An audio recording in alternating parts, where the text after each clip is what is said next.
We will consider three elementary transformations that are performed on a discrete signal. The signal operations that we consider are time shifting, time scaling, and time inversion. Most of the basic operations are transformations on k, the time variable. Let's consider a given signal.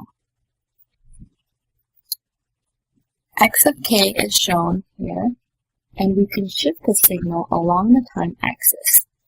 A delayed signal is when the original signal is shifted to the left. And we can tell by this plus sign here. So we would need k to be a -2 in order to become 0. This -2 is the number where we start plotting.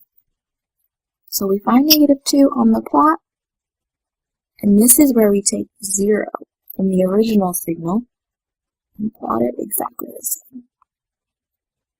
So this is our new 0, and now the signal is delayed.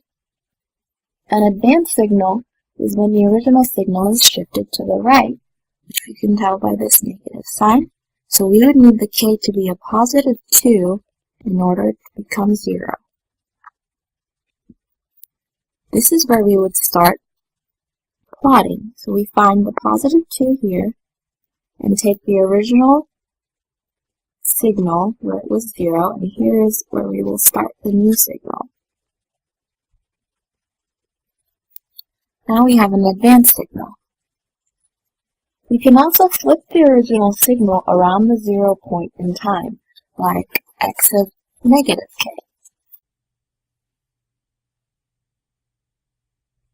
By changing the timescale, we can increase or decrease the number of samples we're dealing with. A common application of timescaling is resizing images on a computer. When downsampling, we have a case here where we take a signal x of k and it becomes x of 2k. This will take only every second sample, with the result of speeding up or compressing the signal.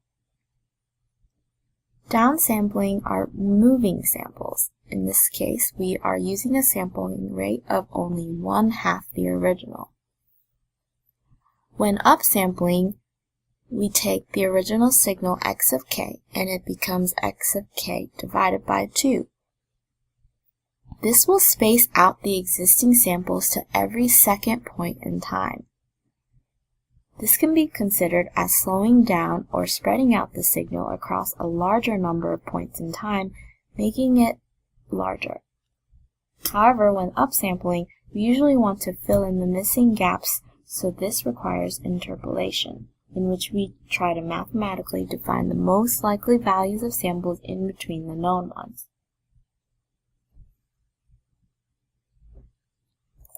So we are going to take the example that we did in class, and I'm going to help you solve it. So we are going to take the function x of -15 minus 3k, and we're going to apply all the three operations that were given. So first we're going to manipulate the function, and then we are actually going to graph it on these three plots. So first comes the manipulation. The only manipulation that you'll have to do is you're going to have to take out -3. So it will look something like this.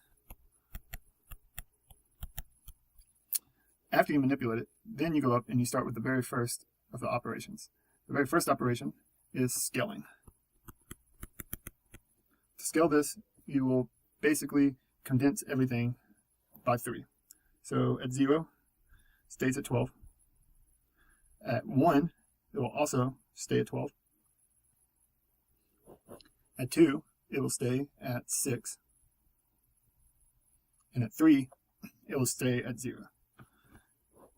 On -1, it will go to 8, -2 will go to 4, and -3 will be 0. That is the scaling property. So next we're going to do the reversal property. So to do this, all we have to do is take it at the y-axis and flip it. So at -1, it'll be 12, 6 will be at -2, and then 0. At 1, it will be 8, and 2, it will be 4, and at 3, it will be 0. Lastly comes the shifting property. So for this shift, we will be shifting 5 to the left. So you will take whatever we had at 0, and move it over to -5. So -5, it'll be 12. -1 will move over to -6, and that'll stay at 12. The -2 will move over to the -7, which stays at 8, or at 6, I'm sorry. And at -8, it'll be 0. At -4, it'll go to 8. And then at -3, it'll be 4. And at -2, it'll be 0. So that is really the only scaling and operations that you'll need to solve this problem. Goodbye.